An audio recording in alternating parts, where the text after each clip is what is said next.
banyak ya yang kau buat.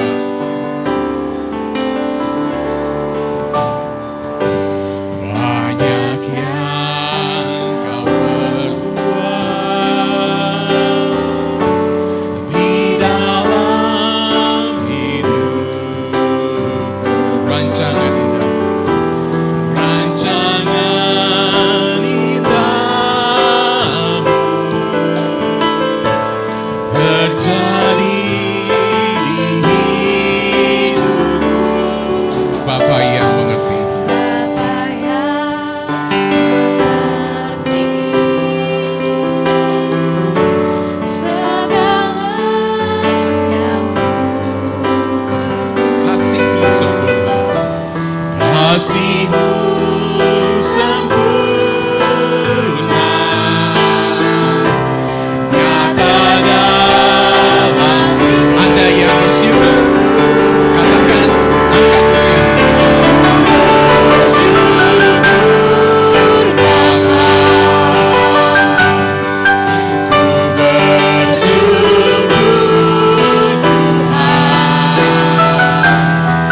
buat kasih setia di dalam hidup. Bersyukur Bapa,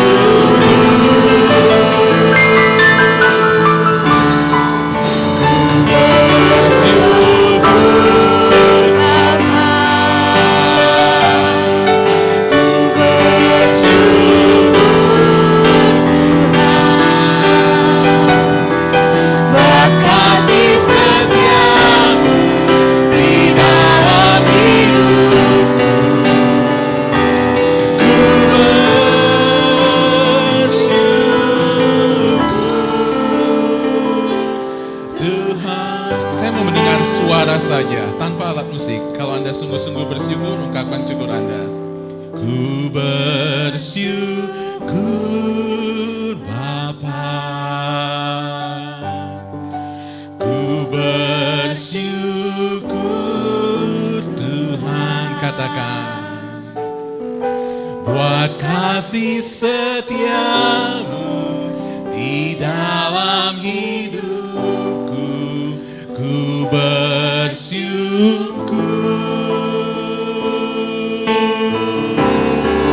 ku bersyukur Bapa, ku bersyukur Tuhan, buat kasih setiamu di dalam hidupku. Ku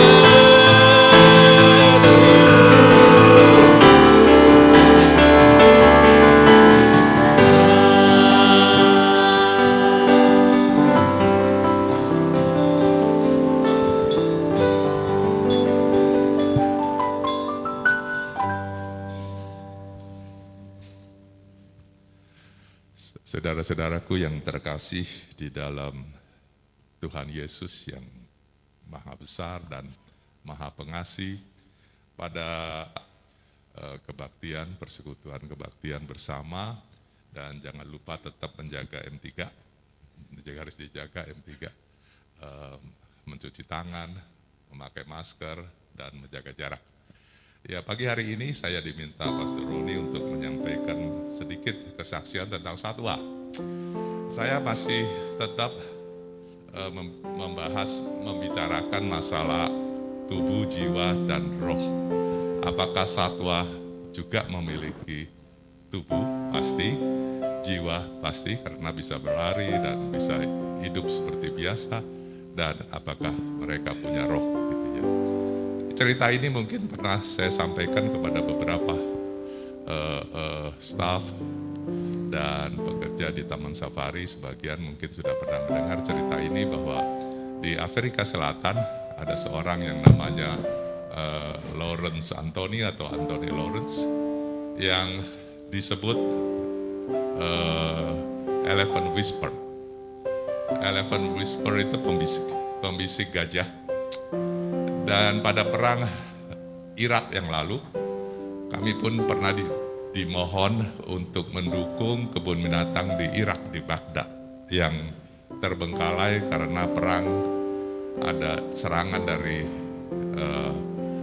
negara Amerika Serikat ke Irak pada saat itu yang menyebabkan pemerintah runtuh, Saddam Hussein ditangkap dan akhirnya terbunuh, dan juga kebun binatangnya tidak ada yang rawat. Jadi banyak hewan di situ yang minta diselamatkan oleh kebun-kebun binatang yang ada di dunia.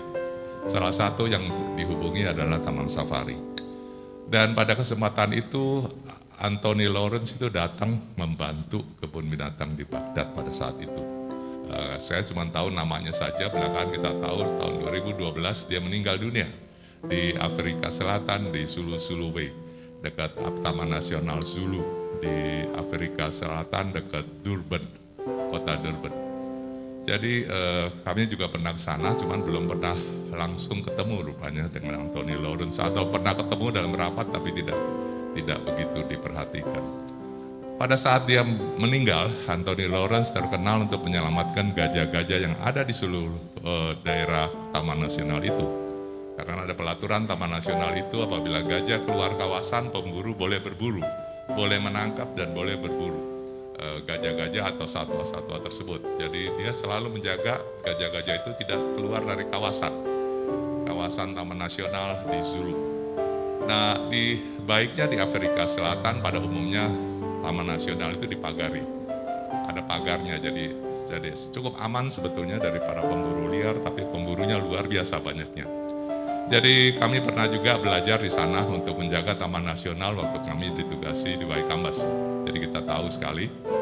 Dan satu hal adalah pada saat Anthony Lawrence meninggal ya, di bulan Maret, awal Maret tahun 2012, belum lama dia meninggal, sekelompok gajah-gajah yang entah dari mana itu datang tinggal 2 hari di kediamannya untuk menyampaikan duka.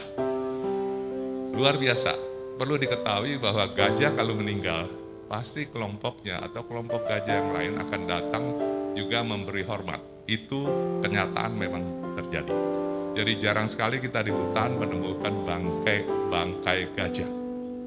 Bangkai harimau mungkin, tulang-tulang, tapi gajah jarang sekali karena itu ditungguin oleh kelompoknya dan bahkan dikubur bersama-sama oleh mereka dengan menggali lubang. Jadi luar biasa gajah punya kebiasaan tersebut. Tapi bagaimana gajah-gajah tersebut yang pernah sebagian diselamatkan oleh Anthony Lawrence ini bisa datang dan bisa tahu bahwa dia meninggal di hari itu. Dan mereka bisa berbareng-bareng, berkelompok satu dengan rombongan yang lain datang memberi hormat terakhir kepada almarhum. Bagaimana itu bisa terjadi? Nah ini satu yang luar biasa, Tuhan menciptakan bahwa satwa ternyata juga punya perasaan, punya feeling bahwa saudara-saudara gajah itu yang mempunyai saudara yang selalu membantu mereka sudah tiada lagi. Jadi mereka mengenang, mereka tinggal di sekitar rumahnya itu selama 2 hari, setelah itu bubar dengan teratur dan tidak merusak apapun di kediamannya itu. Luar biasa. Memang Tuhan luar biasa dan itulah ciptaan Tuhan, karena semua makhluk di bumi ini adalah ciptaan Tuhan, termasuk kita yang diberi luar biasa kepada Tuhan untuk menyelamatkan mereka. Terima kasih.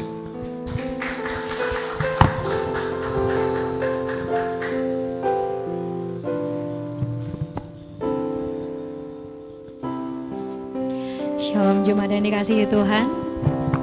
Bersyukur pagi hari ini kita bisa memuji dan menyembah Tuhan lagi.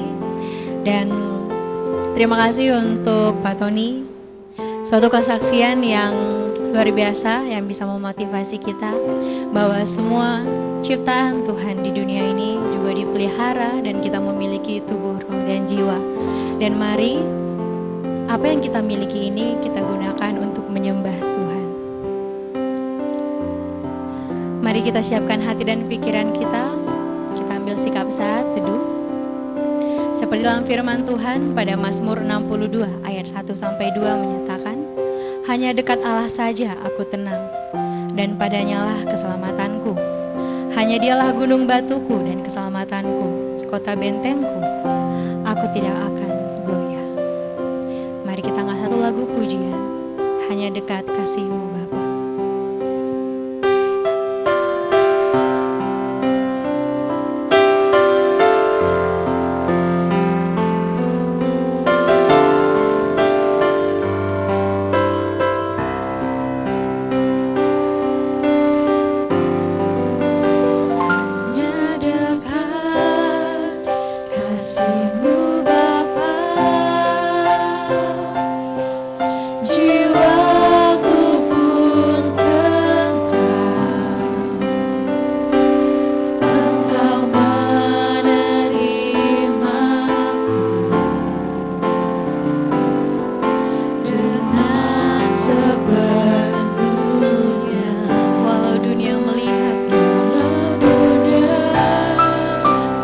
Melihat rupa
kasih untuk berkat penyertaan Tuhan selama seminggu ini yang bisa kami rasakan.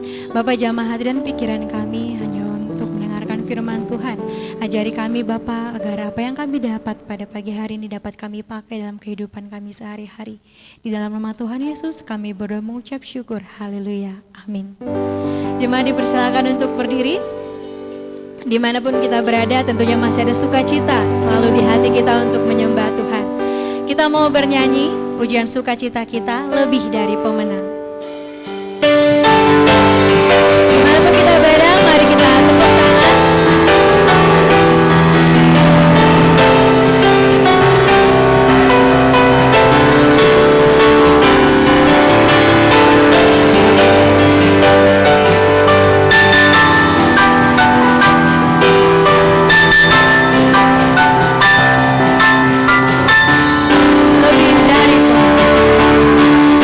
Lebih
Kita akan masuk dalam pembacaan firman Tuhan yang diambil dari kitab Yunus 3 ayat 1 sampai 10. Kita akan membacakan secara bergantian. Saya akan mulai dari bait pertama. Datanglah firman Tuhan kepada Yunus untuk kedua kalinya, demikian. Bangunlah, pergilah ke Niniwe, kota yang besar itu, dan sampaikanlah kepadanya seruan yang kufirmankan kepadamu. Bersiaplah Yunus, lalu pergi ke Niniwe. Sesuai dengan firman Allah, Niniwe adalah sebuah kota yang mengagumkan besarnya. 3 hari perjalanan luasnya.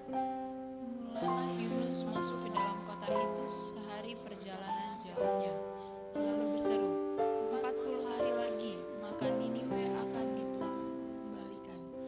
Orang Niniwe percaya kepada Allah, lalu mereka mengumumkan puasa, dan mereka, baik orang dewasa maupun anak-anak, mengenakan kain kabung. Setelah sampai kabar itu kepada raja kota Niniwe, turunlah ia dari singgasananya, ditinggalkannya jubahnya, diselubungkannya kain kabung, lalu duduklah ia di abu. Lalu atas perintah raja dan para pembesarnya, orang memaklukkan dan mengatakan di Niniwe demikian, manusia dan ternak lembut sapi dan kambing, domba tidak boleh makan apa-apa, tidak boleh makan rumput dan tidak boleh minum air. Haruslah semuanya, manusia dan ternak, berselubung kain kabung dan berseru dengan keras pada Allah, serta haruslah masing-masing berbalik dari tingkah lakunya yang jahat dan dari kekerasan yang dilakukannya. Siapa tahu mungkin Allah akan berbalik dan menyesal serta berpaling dari murkanya yang menyala-nyala itu, sehingga kita tidak binasa. Ketika Allah melihat perbuatan mereka itu, yakin bagaimana mereka berbalik dari tingkah lakunya yang jahat, maka menyesallah Allah karena malapetaka yang telah direncanakan terhadap mereka, dan ia pun tidak jadi melakukannya. Sebelum mendengarkan firman Tuhan, kita bernyanyi, kuserahkan pada Tuhan tubuh, roh, dan jiwaku.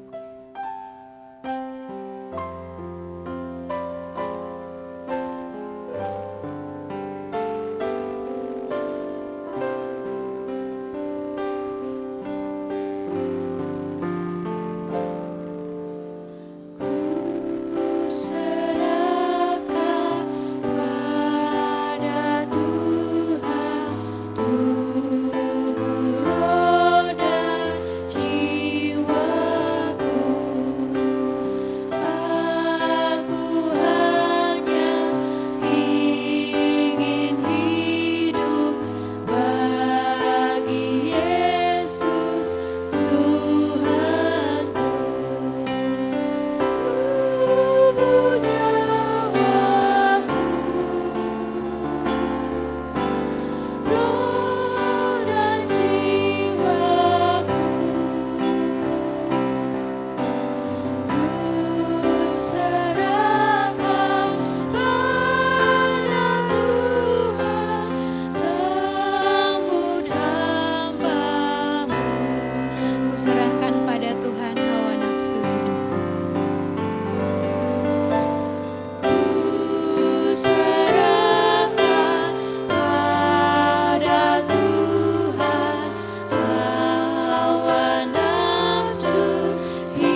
Bapa, biarlah bukan sekedar kami termasuk hamba mengatakan kata-kata yang indah dari lagu ini, menyanyikannya, menutup mata, mengangkat tangan.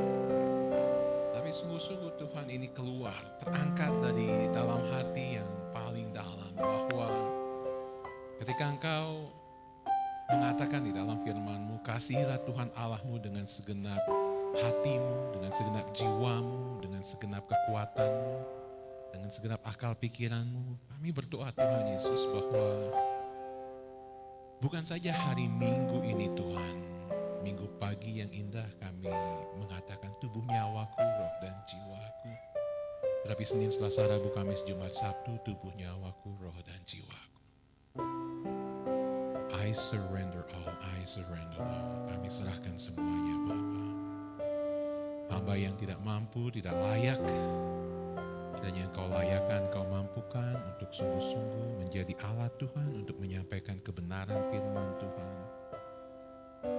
Hamba berdoa Tuhan di dalam ruangan ini, kalau mungkin ada yang belum sungguh-sungguh lahir baru, belum menjadikan Yesus Kristus sebagai satu-satunya Tuhan dan Juru Selamat, hamba berdoa Tuhan Yesus, pada waktu firman Tuhan diberitakan, Roh Kudus bekerja, mereka akan datang kepada Tuhan Yesus. Dan hamba yakin ada yang banyak yang memiliki pergumulan berat. Dan biarlah pada pagi hari ini mereka akan dapat berkata kepada Tuhan Yesus, bukan saja tubuh, nyawa, bukan saja roh dan jiwa, tetapi semua masalahku, keluh kesahku, kekhawatiranku, ketakutanku, keuanganku, kami serahkan dalam tangan Tuhan. Dalam nama-Mu kami berdoa, amin. Silakan duduk, selamat pagi. Terima kasih, luar biasa. Joel, terima kasih menolong Vide, ini pasangan yang luar biasa. Saya akan iri sama pendeta yang akan memberkati mereka suatu saat nanti. Memberkati pasangan yang luar biasa, worship team.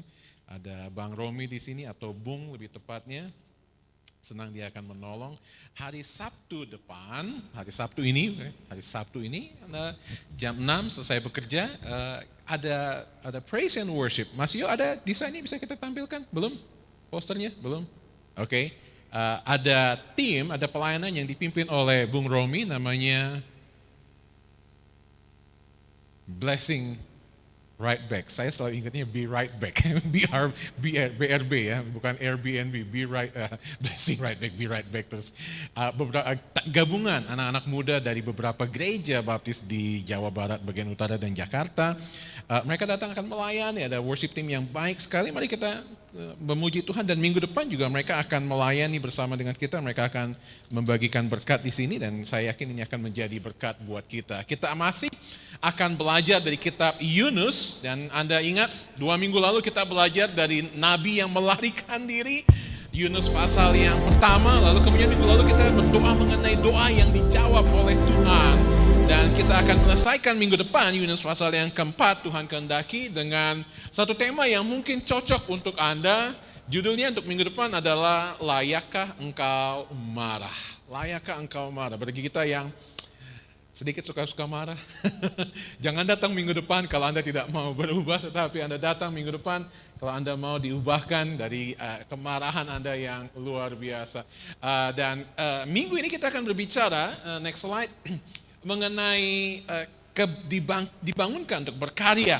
Anda punya buletin ini, dan kalau Anda punya pen, saya dorong Anda untuk menulis sehingga Anda memperhatikan. Saya tahu khotbah saya seringkali membuat Anda mengantuk, sehingga Anda perlu terjaga sedikit-sedikit untuk menulis, dan jadikan ini pelajaran untuk Anda. Dan ketika pulang, Anda tidak ada keluarga di sini, ajar keluarga Anda. Tahun 2007, polisi di Raja Malaysia mengalami satu peristiwa yang sungguh mempermalukan mereka. Jadi ketika itu ada sebuah showroom yang mengalami kemalingan mobil Porsche seharga 5 miliar. Luar biasa.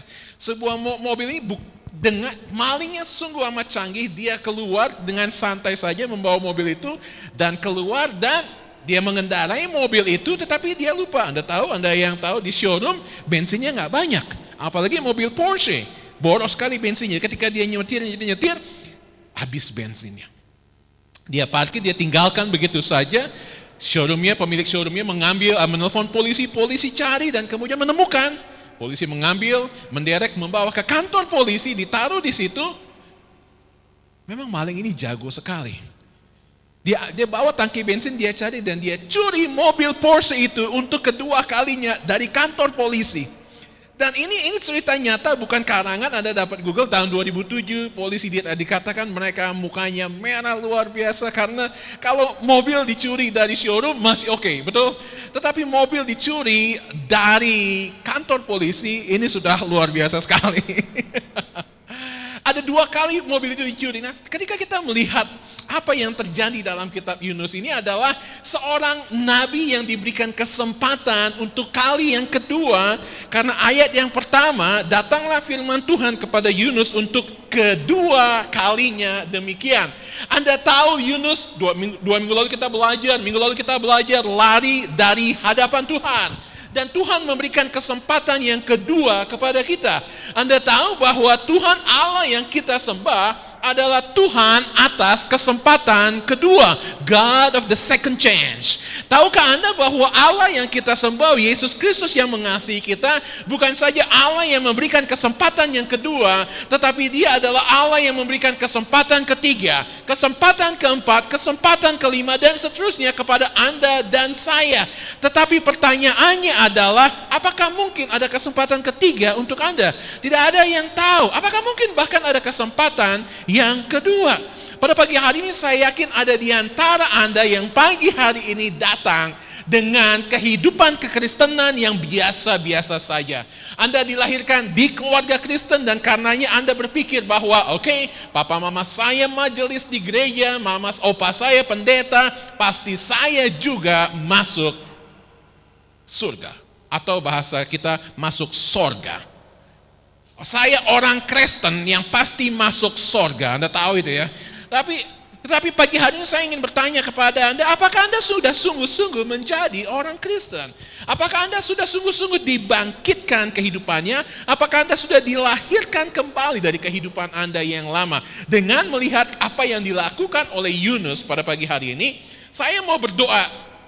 Pagi hari ini mungkin ini kesempatan kedua bagi Anda. Saya yakin banyak dari Anda sudah mendapatkan kesempatan pertama dari Tuhan. Mungkin saat ini adalah kesempatan ketiga bagi Anda. Mungkin ini kesempatan keempat bagi Anda. Tapi saya mau berkata kepada Anda, jangan tunda dan jangan pikir ada kesempatan. Seorang pengkhotbah, Dwight L. Moody, pengkhotbah yang luar biasa, dikenal luar biasa di Amerika pada awal tahun 1900-an, berkhotbah luar KKR di kota Chicago. Dan dia berkhotbah hari Sabtu dan dia dijadwalkan untuk khotbah lagi hari Sabtu minggu depan. KKR besar di stadion dan besar sekali, dan dia berkata seperti ini.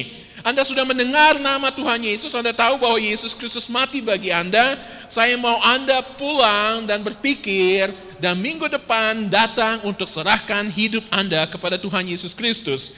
Dia meminta orang pulang, dia tidak mengundang orang untuk datang kepada Tuhan Yesus. Dan malam hari itu terjadi kebakaran yang luar biasa besar di kota Chicago, yang menghanguskan sepertiga dari penduduk kota tersebut. Dan banyak orang yang datang pada KKR tersebut tidak memiliki kesempatan kedua, karena pengkhotbahnya memberikan kesempatan kedua. Banyak yang mati dan tidak memberikan hidupnya untuk Tuhan Yesus. Dan Dwight L. Moody berkata, mulai dari saat itu aku tidak akan lagi meminta orang untuk pulang ke rumah dan berpikir-pikir lagi, karena mungkin tidak ada kesempatan kedua, ketiga, keempat, kelima bagi mereka. Dan mungkin ini juga nyata bagi Anda dan saya. Mungkin ini nyata bagi Anda yang belum sungguh-sungguh terima kepada Tuhan Yesus. Anda mungkin berpikir, kalau Yunus diberikan kesempatan kedua, pasti saya juga diberikan kesempatan kedua. Belum tentu. Belum tentu ada kesempatan kedua. Dan saya mau berdoa untuk Anda pada pagi hari ini. Anda mendengarkan firman Tuhan, Anda dikuasai oleh Roh Kudus.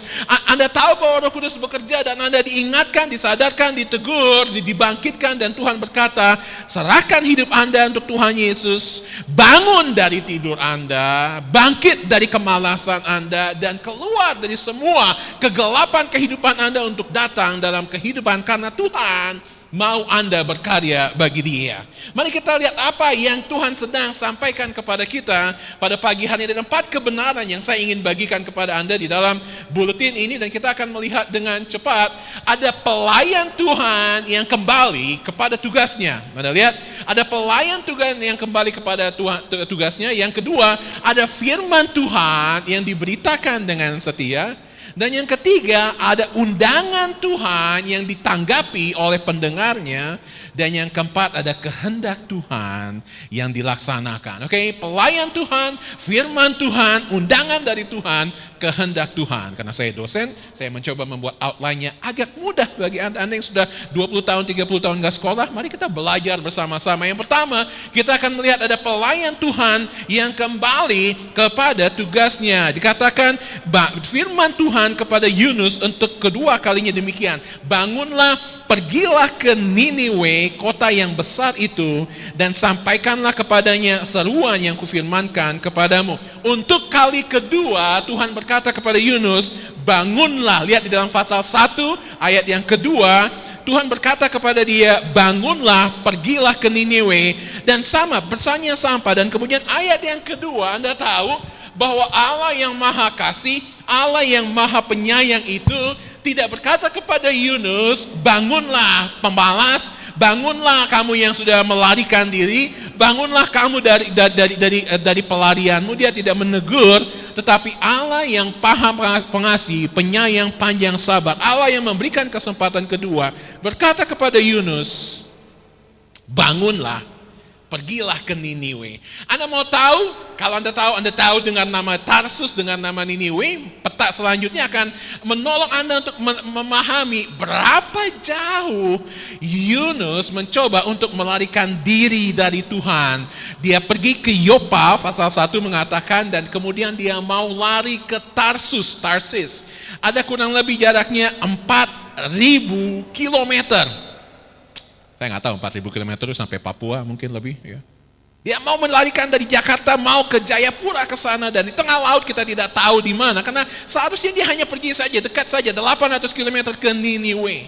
Tapi 2 minggu lalu kita melihat bahwa karena dia tidak suka dengan orang Niniwe, dia takut dengan orang Niniwe, dia tidak mau orang Niniwe diselamatkan, dia lari. Anda lihat, hanya 800 km dia harus menempuh perjalanan yang 5 kali lipat, dan di tengah jalan dia nggak sampai, dan kemudian dia harus, saya nggak tahu ikan pausnya membawa dia besar sampai ke dekat Niniwe atau bagaimana, tetapi yang pasti kita tahu Tuhan mengembalikan mereka yang mencoba untuk lari dari hadapan dia.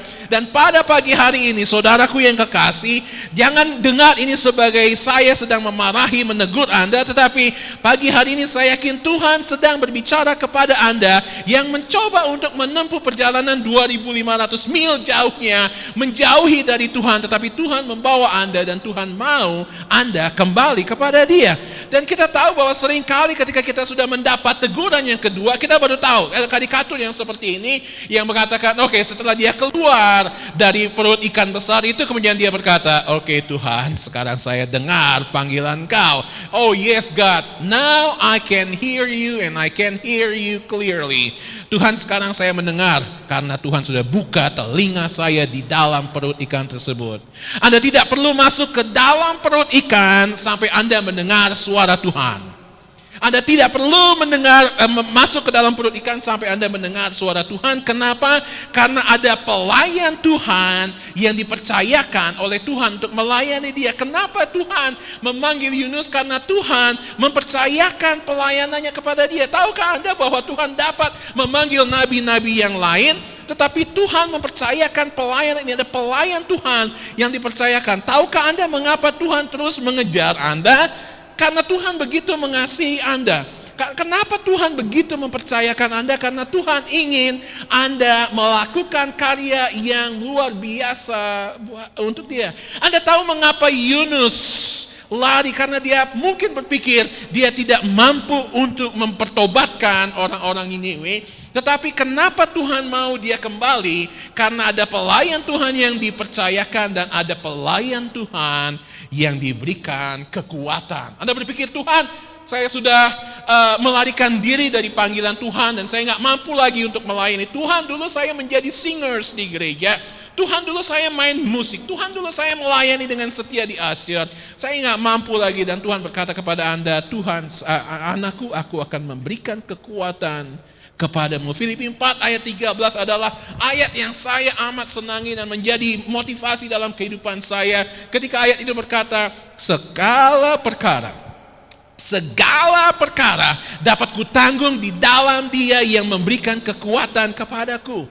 Segala perkara dapat kutanggung, bukan beberapa perkara, bukan 1-2 perkara, tapi dikatakan segala perkara dapat kutanggung di dalam Dia yang memberikan kekuatan kepadaku. Dan memang firman Tuhan itu belum ada pada waktu Yunus melayani karena ditulis oleh Paulus kepada jemaat di Filipi, tapi saya yakin Yunus juga memiliki konsep seperti itu bahwa Tuhan, kalau engkau dapat mendatangkan angin besar yang luar biasa, ombak yang tinggi, engkau dapat mendatangkan ikan paus atau ikan besar yang datang menelan, dan kalau engkau dapat menyelamatkan aku 3 hari lamanya di perut ikan, tentu engkau dapat menyelamatkan, memberikan kekuatan kepadaku untuk berkhotbah, untuk menantang orang datang kepada Tuhan Yesus Kristus. Ada pelayan Tuhan yang kembali kepada tugasnya. Yang kedua, ada firman Tuhan yang diberitakan dengan setia. Saya rindu bahwa saya dapat berkhotbah seperti Yunus. Khotbah Yunus adalah khotbah yang begitu powerful, begitu berkuasa,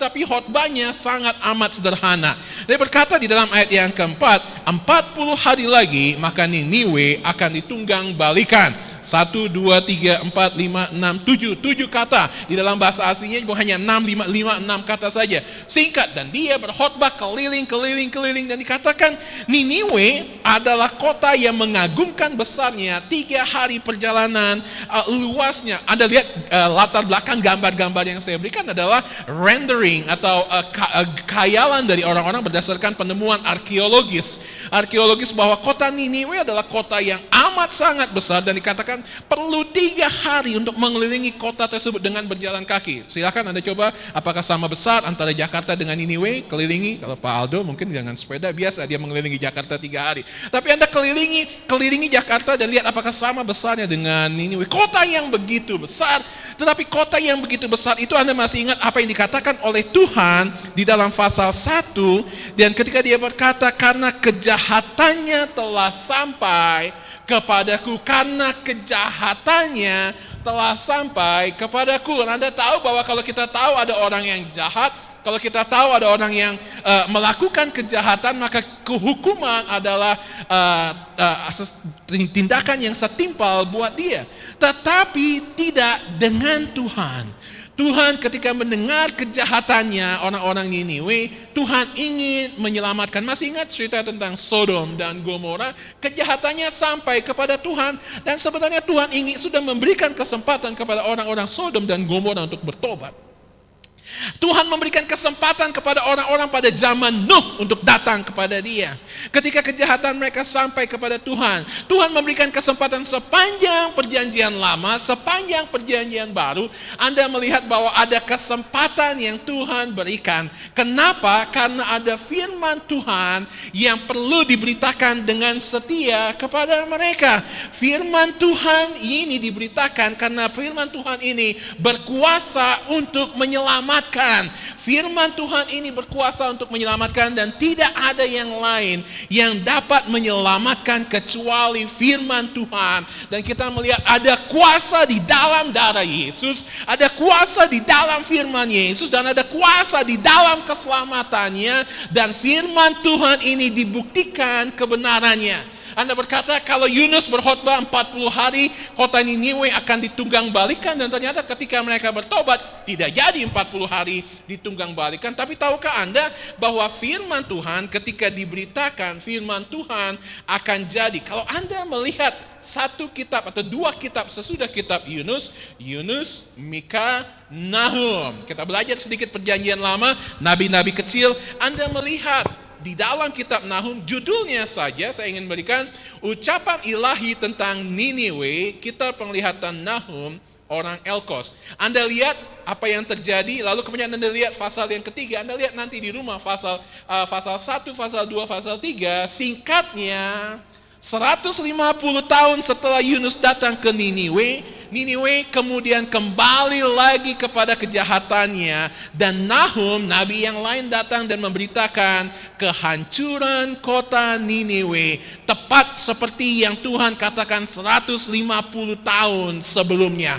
Anda tahu ada firman Tuhan yang memiliki kuasa, firman Tuhan yang dibuktikan kebenarannya, dan ketika firman Tuhan berkata kepada kita bahwa barang siapa yang percaya kepadaku tidak binasa melainkan beroleh selamat, akan dibuktikan kebenarannya. Dan firman Tuhan yang diberitakan dengan setia. Lalu yang ketiga, ada undangan Tuhan yang ditanggapi oleh pendengarnya. Lihat, ini adalah orang-orang Asyur. Ini bukan orang Israel, bukan orang Yehuda. Ini adalah orang-orang Asyur yang jahat, yang memperlakukan segala musuhnya dengan begitu amat kejam, tidak punya Tuhan. Tetapi ketika mereka mendengar khotbah Yunus, ada orang yang mengatakan bahwa enzim-enzim di dalam perut ikan itu membuat kulit Yunus sehingga menjadi putih luar biasa, sehingga orang Niniwe melihat bahwa ini orang datang betul-betul titisan dari langit.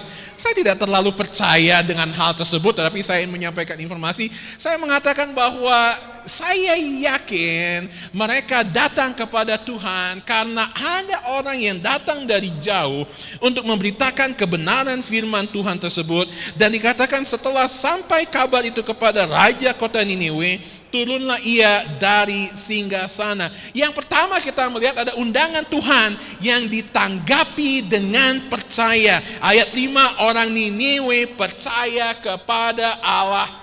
Dan jangan sepelekan kalimat itu, karena ini adalah bangsa yang menyembah berhala. Beban Anda pada pagi hari ini. Dan Yesus berkata, datanglah kepadaku dan aku akan memberikan kelegaan kepadamu. Sepanjang perjanjian lama, sepanjang perjanjian baru, selalu ada undangan yang diberikan kepada Tuhan, kepada orang-orang yang Dia kasihinya. Tadi saya mengutip mengenai Nabi Nuh. 120 tahun dia membangun Bahtera Nuh. Tahukah selama 120 tahun dia berkhotbah, dan selama 120 tahun dia mengundang orang untuk datang kepada Tuhan. Tadi kita mendengar ada Sodom dan Gomora, ada undangan yang diberikan kepada mereka. Di dalam kitab Yesaya ada undangan yang diberikan kepada Tuhan. Ada undangan di dalam perjanjian baru. Sampai di dalam kitab Wahyu pun ada undangan kepada kita. Kitab itu Alkitab diawali dengan undangan dan diakhiri dengan undangan. Dan pagi hari ini ada undangan juga yang diberikan kepada Anda. Tahukah Anda, kami Gereja Baptis percaya bahwa setiap kali firman Tuhan disampaikan, jemaat akan memberikan respons, apapun respons Anda. Nah, mungkin respons yang berikutnya adalah tanggapan kehendak Tuhan yang harus Anda laksanakan. Kita menyanyi kehendak Tuhan laksanakan, tapi kita bertanya, apakah kehendak Tuhan sungguh-sungguh kita laksanakan atau tidak? Dilihat di dalam ayat yang ke-10. Ketika Tuhan Allah melihat perbuatan mereka ini, bagaimana mereka berbalik dari tingkah lakunya yang jahat, maka menyesallah Allah karena malapetaka yang telah dirancangkannya terhadap mereka, dan ia pun tidak jadi melakukannya. Kenapa Allah batal? Apakah Allah berubah? Saya tidak yakin Allah pernah berubah pikirannya. Allah tidak pernah berubah pikirannya ketika dia menentukan, ketika dia menetapkan, tetapi dia melihat ada pertobatan yang dilihat oleh Allah di situ. Di dalam ayat 10, ketika Allah melihat perbuatan mereka itu. Anda tahu bahwa dengan sosial media saat ini kita tahu apa saja yang dilakukan oleh teman kita asalkan mereka ada dalam network kita, betul? Kita tahu, sehingga kita nggak perlu kasih tahu lagi. Kemarin saya sudah tahu ada 529 orang yang mengucapkan selamat di wall Anda di Facebook atau di Instagram dan lain sebagainya. Saya tahu berapa kilometer Pak Aldo naik sepeda karena saya selalu cek. Kemarin dia ngeliput orang nari aja, saya pikir dia ikutan joget-jogetnya di depan. Jadi saya tahu aktivitas, saya tahu. Nah, Facebook hanya untuk orang yang agak-agak muda. Yang bagi mereka yang sudah agak-agak berumur, maaf, kita susah untuk melihat aktivitas mereka, dan mereka bijaksana juga, nggak mau ketahuan makan apa ini dan lain sebagainya. Tetapi kita tahu, kita dapat tahu tindakan orang apapun, tidak ada yang rahasia lagi. Ada tentara saya, sepupu saya di Angkatan Udara, Suatu saat dia menceritakan mengenai bagaimana Amerika mampu untuk melihat dengan semua pesawatnya, melihat segala sesuatu. Dan saya bertanya, berarti Indonesia ketahuan dong sama Amerika? Dan dia berkata, sama tentara Amerika mah kita telanjang, kita ada ketahuan di mana semua mereka tahu, mereka dapat melihat segala sesuatunya dengan luar biasa. Tahukah Anda bahwa Allah tahu persis apa yang Anda lakukan? Tahukah Anda bahwa Allah tahu persis bukan saja kemana Anda pergi, bukan saja apa yang Anda lakukan, tetapi Dia tahu hati Anda dan saya. Dan pada pagi hari ini, Dia tahu hati Anda. Dan Dia tahu bahwa Anda sedang berkata, terlalu banyak Anda bicara, Ron, saya udah capek, saya mau kembali kerja. Tahukah Anda saat ini ada yang sedang berkata, iya Ron, baik sekali khotbahnya, minggu depan deh saya pikir-pikir dulu. Tahukah Anda saat ini Tuhan tahu ada Anda yang berkata, saya sudah bosan mendengar firman Tuhan, dan saya hanya datang ke gereja karena saya mau disebut orang Kristen. Allah melihat. Kita dengar cerita Allah mengerti, Allah peduli, Allah melihat. Dan yang luar biasa adalah Allah bukan saja melihat kita 21 Maret 2021, tetapi Allah sudah melihat kalau bumi ini masih ada dan kalau kita masih menghembuskan nafas di tahun 2030, Allah melihat apa yang Anda lakukan. Dan tahukah Anda saat ini Allah sedang melihat beberapa dari Anda sedang hidup di dalam kekacauan yang luar biasa di tahun 2025 atau tahun 2024. Dan Dia sedang menarik Anda supaya Anda tidak pergi ke dalam jalan tersebut. Ada kehendak Tuhan yang dilaksanakan karena Allah melihat pertobatan, dan ada pertobatan yang sungguh-sungguh yang dilihat oleh Allah dari mereka. Ada pertobatan yang sungguh-sungguh yang dinyatakan oleh mereka. Tidak banyak yang tahu nama Bruno Frigoli. Tapi kalau saya ceritakan bagian ini, Anda akan melihat, Anda tidak pernah mendengar, saya yakin tidak ada satupun. Saya baru mendengar nama ini ketika saya menyiapkan firman Tuhan ini. Dilahirkan di dalam keluarga militer, ayahnya adalah seorang kolonel dalam Regiment Alpine. Kopassusnya Italia di zaman 1940-an, 1930-an, 1920-an. Bruno kemudian mengikuti jejak ayahnya menjadi prajurit yang sangat amat gigih, dan kemudian dia masuk ke dalam pasukan Alpine ini, dan dia terpilih menjadi bodyguard dari pemimpin fasis terkenal di dunia, Benito Mussolini. Yang mengangguk kepala dan mengatakan ya tahu sejarah, tapi yang lain mungkin tidak tahu. Mussolini, kalau Anda tahu Hitler nomor 1 fasis terkenal nomor 1, dan Mussolini mungkin nomor 2, tetapi mereka adalah penjahat perang luar biasa, dan Italia dibawa dalam kepemimpinan Mussolini sebagai negara yang tidak disukai oleh orang karena paham fasisnya. Dalam sebuah misi rahasia yang dikirim oleh Mussolini ke sebuah gunung, pasukan Bruno dikepung dan semuanya mati, tinggal Bruno saja yang dibiarkan hidup karena dia pura-pura mati pada waktu itu. Ada cobaan untuk dia dibunuh dan dia lewat, dan kemudian dia kembali, tetapi kemudian Mussolini ditangkap, dijatuhi hukuman mati. Dan kemudian Bruno dengan 14 tentara dalam satu regimennya dibawa ke dalam penjara, dan satu persatu ditembak mati, dianiaya, ditembak mati. Dan giliran dia yang ke-15 ketika regu tembak sudah siap untuk membunuh Bruno, ada seorang pastor Katolik yang datang dan berdoa supaya dia dibebaskan, dan dia dibebaskan. Kali kedua dia selamat dari pencobaan untuk dibunuh. Lalu kemudian dia melarikan diri ke Amerika Selatan untuk bergabung dengan tentara-tentara Mussolini yang melarikan diri ke Amerika Selatan. Sampailah dia di Argentina dan dia mendapat kehidupan yang baik di sana. Juan Perón, Anda tahu namanya, Anda nonton film Evita Perón. Juan Perón mempekerjakan dia sebagai construction manager dan dia pikir dia mendapatkan kehidupan yang baik. Tetapi kemudian ada konflik antara dia dengan seorang anak buahnya, seorang tukang. Dan tukang itu mengambil sekop dan melempar kepada dia, hanya lewat 1 inci dia hampir mati, dan dia lari ke Bolivia untuk menjadi penambang emas. 3 kali pencobaan hampir mati. Dan ketika sampai di situ, dia sedang bekerja dengan penambang-penambang emas lain. Seorang penambang mabuk mabuk mengambil pistol dan menembak 3 orang di depan. 1 di sebelah kiri Bruno mati, di sebelah kanan Bruno luka-luka dan hanya dia sendiri yang selamat. 4 kali pencobaan untuk mati dan Bruno tidak mati. Dia kemudian lari menyetir di tengah hutan dan satu-satunya pakaian, di dalam pakaian itu ada surat-surat penting yang dia miliki. Ketika dia sedang menyetir mobil, baju itu jatuh di tengah hutan dan dia tidak tahu di mana. Dia sampai ke sebuah gereja kecil, ada misionari di situ dan dia berkata kepada misionari di sana, boleh nggak tolong cariin baju saya karena ada surat dokumen-dokumen penting saya yang ada di situ. Well, misionari berkata, oke, saya akan kembali ke sana minggu depan, kamu datang ke sini untuk ambil dokumen-dokumen tersebut.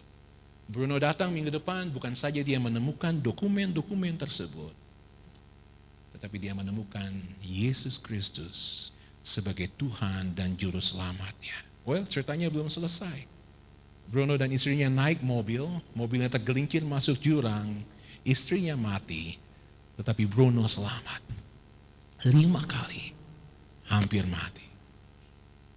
Dan Bruno tahu ada rencana Tuhan yang sedang dia siapkan untuk Bruno. Bruno kemudian menyerahkan hidupnya menjadi hamba Tuhan, menjadi pengkhotbah terbesar di Bolivia. Menjadi pengkhotbah yang memenangkan puluhan ribu orang di Bolivia. Dan orang-orang datang kepada Bruno karena mendengar bahwa dia pernah menjadi bodyguard dari Mussolini dan berkata, Bruno, ceritakan dong bagaimana pengalaman ketika bertemu dengan Mussolini, ketika bertemu dengan Hitler. Dan dia berkata, ya, saya pernah bertemu dengan Hitler dan saya pernah bertemu dengan Mussolini, tetapi itu semua tidak penting bagi saya. Saya mau menceritakan bagaimana saya bertemu dengan Yesus Kristus Tuhan dan Juru Selamat saya. Saya mau bagaimana saya bertemu dengan penginjil-penginjil yang mengorbankan dirinya untuk memenangkan puluhan ribu orang yang lainnya. Saya mau menceritakan bagi Anda bagaimana surga disiapkan bagi mereka yang mau percaya kepada Dia. Dan pagi hari ini, mungkin ada di antara Anda Bruno yang baru. Mungkin ada di antara Anda yang Tuhan sedang selamatkan 3 kali, 4 kali dari hampir mati, hampir kecelakaan dan lain sebagainya. Dan Tuhan berkata, sudah berkali-kali aku datang kepadamu tetapi engkau menolak, engkau berkata nanti, engkau berkata tunggu. Dan pagi hari ini mungkin Anda datang dan Anda dibangkitkan, dibangunkan untuk berkarya bagi Tuhan Yesus. Dan ketika Tuhan datang, sama seperti ketika dia datang kepada Yunus untuk kedua kalinya, dia berkata kepada Anda, saudaraku, untuk kali kedua aku datang kepadamu dan aku berkata, bangun.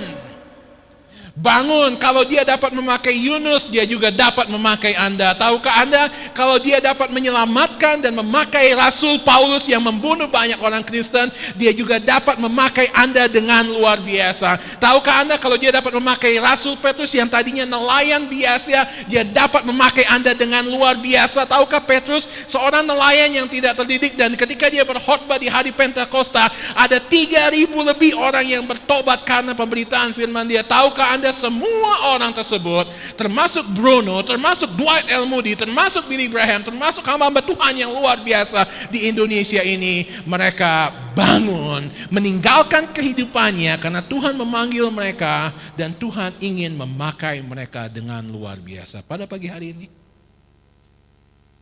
di tempat Anda duduk, tundukkan kepala Anda dan dengar suara Tuhan. Hanya ada 2 yang saya yakin. Bahwa Tuhan sedang berbicara Anda untuk datang kepada Tuhan Yesus Kristus. Anda berkata, tapi Pak, saya ke gereja 45 tahun ini. Saya berkata, tidak peduli berapa tahun Anda pergi ke gereja. Apakah Anda sudah menjadikan Yesus Tuhan dan Juru Selamat Anda? Tapi Pak, saya hanya karyawan biasa. Kalau Petrus nelayan biasa, Yohanes nelayan biasa, bisa menulis kitab yang dipakai oleh Tuhan, memenangkan jutaan, ratusan juta, miliaran orang. Tuhan juga dapat memakai Anda. Tapi Pak, saya sudah lanjut umurnya. Tuhan dapat memakai Anda dengan luar biasa. Yang perlu Anda lakukan adalah, tadi Anda nyanyikan, tubuh, nyawaku, roh dan jiwaku. Dalam bahasa Inggris, kalimatnya sederhana saja. I surrender all. Aku serahkan semuanya. Bapa, di dalam nama Tuhan Yesus, hamba sudah berkata-kata.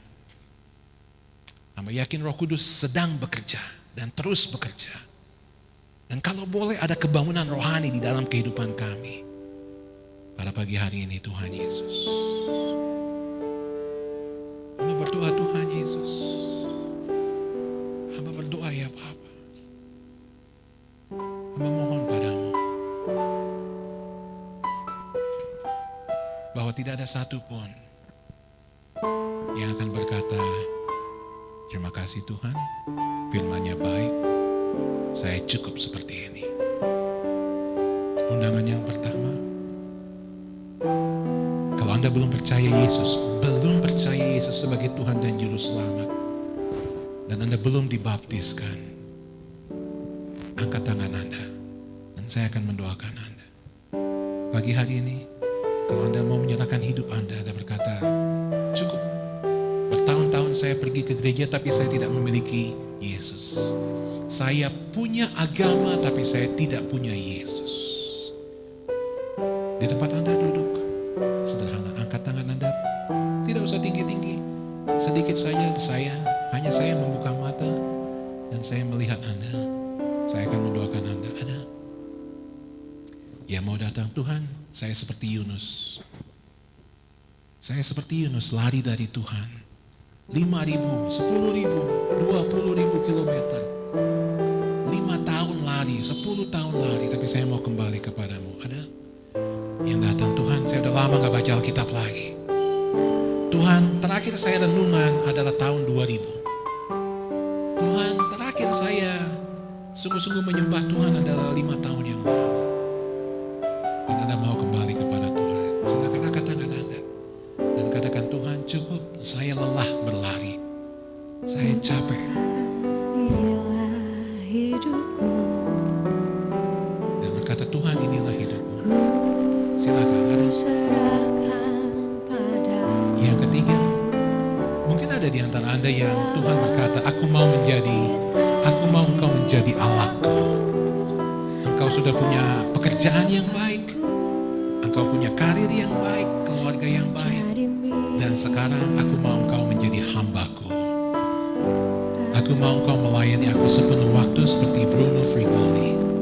Aku mau engkau melayani Tuhan sepenuh waktu seperti hamba-hamba yang lain. Di tempat Anda duduk, silakan. Saya tidak akan berlama-lama.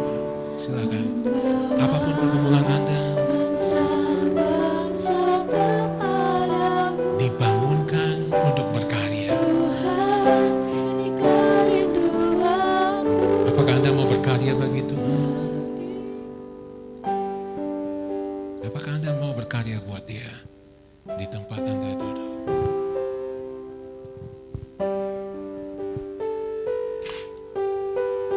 Mari kita nyanyikan lagu ini. Inilah hidupku, ku serahkan padamu segala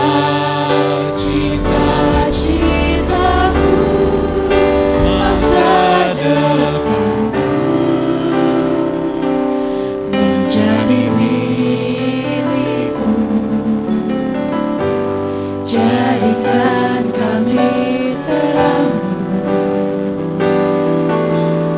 di tengah kegelapan dunia, membawa bangsa-bangsa kepadamu.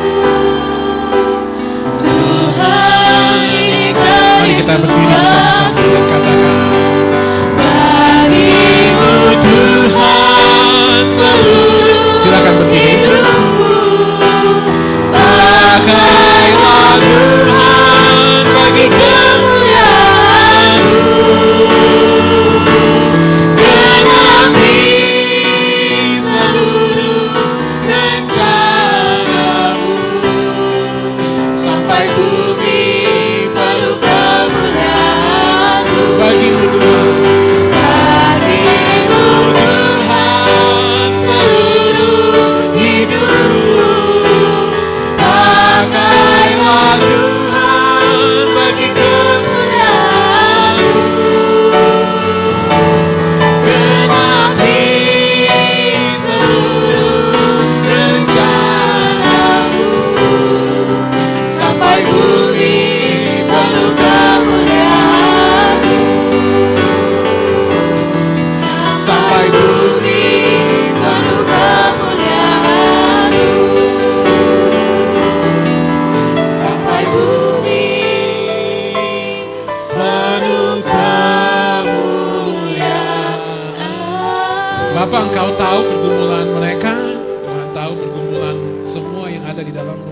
ini. Dan hamba berdoa Tuhan, kalau ada di antara mereka yang masih mengeraskan hati mereka, masih ragu-ragu, hamba berdoa mereka mau datang kepada hamba-Mu dan berkata, Pak, saya takut tadi untuk mengambil keputusan. Saya malu di depan banyak orang, saya mau bicara pribadi. Hamba berdoa Tuhan berikan kesempatan buat mereka. Dalam nama-Mu kami berdoa dan mengucap syukur. Amin. Silakan duduk. Bang Soli tolong putar video yang kita sudah siapkan. Anda tahu bahwa saya percaya, saya amat sangat percaya dengan doa. Oleh sebab itu ketika waktu ini yang dipercayakan kepada saya ingin kita semua menjadi pendoa-pendoa. Saya tahu Anda sibuk, demikian pun dengan saya. Tidak ada satupun dari kita yang tidak sibuk. Saya berkata di Jakarta pun gembel dan pemulung sibuk. Tahukah Anda para pemulung di Jakarta, karena kami di Bintaro melayani pemulung, tahukah Anda di pemulung di Bintaro mereka keluar jam 7 pagi, pulang jam 7 malam, dan setelah itu mereka masih bekerja lagi membereskan tangkapannya. Jadi mereka bekerja mungkin 12 jam, itu pemulung. Jadi saya berkata kepada mahasiswa saya, jangan ada yang berkata sibuk di Jakarta, malu untuk berkata sibuk, semua sibuk, gembel dan pemulung pun sibuk. Dan saya ingin Anda melihat video ini untuk Anda tahu bahwa kita mau sungguh-sungguh menjadi pendoa-pendoa.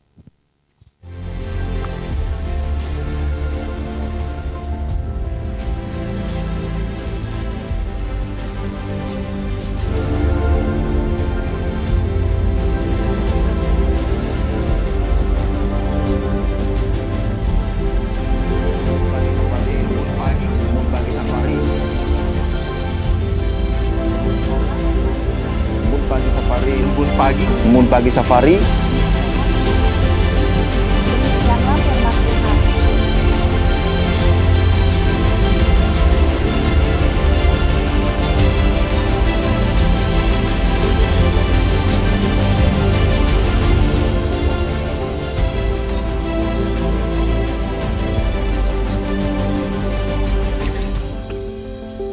Sabtu jam 5 pagi. Tim gereja ini bekerja keras. Anda lihat video tadi? Kami bekerja keras karena kami mau membuat satu program yang baik. Yang tidak hanya sekedar biasa-biasa saja. Dan terima kasih gereja yang mendukung dengan pendanaan dan lain sebagainya. Jam 5, nyalakan YouTube Anda sambil Anda siap bekerja, sambil Anda masak, silakan. Karena ada pembacaan Alkitab, ada pujian, dan makasih Masio dan yang lain kita pilih di mana-mana. Baik sekali, kita diberkati dengan pemandangan yang luar biasa dan kita ingin sungguh-sungguh program ini menjadi berkat untuk Anda. Karena saya pribadi yang mengkoordinirnya, saya sudah sangat diberkati 3 minggu ini. Dan saya yakin Anda pasti akan diberkati ketika Anda berdoa, entah jam doa hari Rabu atau saat ini. Jadi undangan ada banyak sekali kegiatan dan kita akan berdoa pada pagi hari ini. Minta Anda untuk sungguh-sungguh dikuatkan, nyalakan Zoom. Kalau Anda tidak ada pulsa, datang ke ruang serbaguna, boleh Pak ya, datang sini kita dan berdoa di sini, nyalakan Zoom sini atau ke saung di sana. Ada kopi betul Bu di sana Bu, ada kopi yang disiapkan, ada sarapan di saung jam 5 untuk Anda yang mau berdoa di sana. Dan saya yakin Anda berdoa. Kalau Anda datang berdoa 1 bulan dan Anda berkata, kok saya nggak diberkati? Anda datang kepada saya dan kita lihat, mungkin ada sesuatu yang salah dalam kehidupan Anda. Saya yakin Tuhan akan memberkati Anda. Bapak, di dalam nama Tuhan Yesus kami mengucap syukur untuk saat beribadah pada pagi hari ini. Mengucap syukur ya Bapak untuk segala sesuatu yang boleh kami nikmati. Terutama anugerah Tuhan, keselamatan yang Tuhan berikan. Terima kasih untuk worship team, terima kasih untuk elders, terima kasih untuk ushers, terima kasih untuk multimedia, sound system. Kami berdoa Tuhan berkati gereja kami, dapat terus melayani orang, menjangkau orang bagi Engkau ya Bapa. Hamba berdoa Tuhan, untuk apapun pergumulan yang sedang dimiliki oleh setiap jemaat, Engkau berkati mereka. Hamba berdoa untuk para pimpinan di Taman Safari, owners, C-levels, Pak GM yang bersama dengan kami, para manajer, para supervisor, semua staff, bahkan sampai mereka yang memungut sampah. Kami berdoa Tuhan berkati mereka, jaga mereka. Hamba berdoa untuk para pengunjung, Tuhan berkati.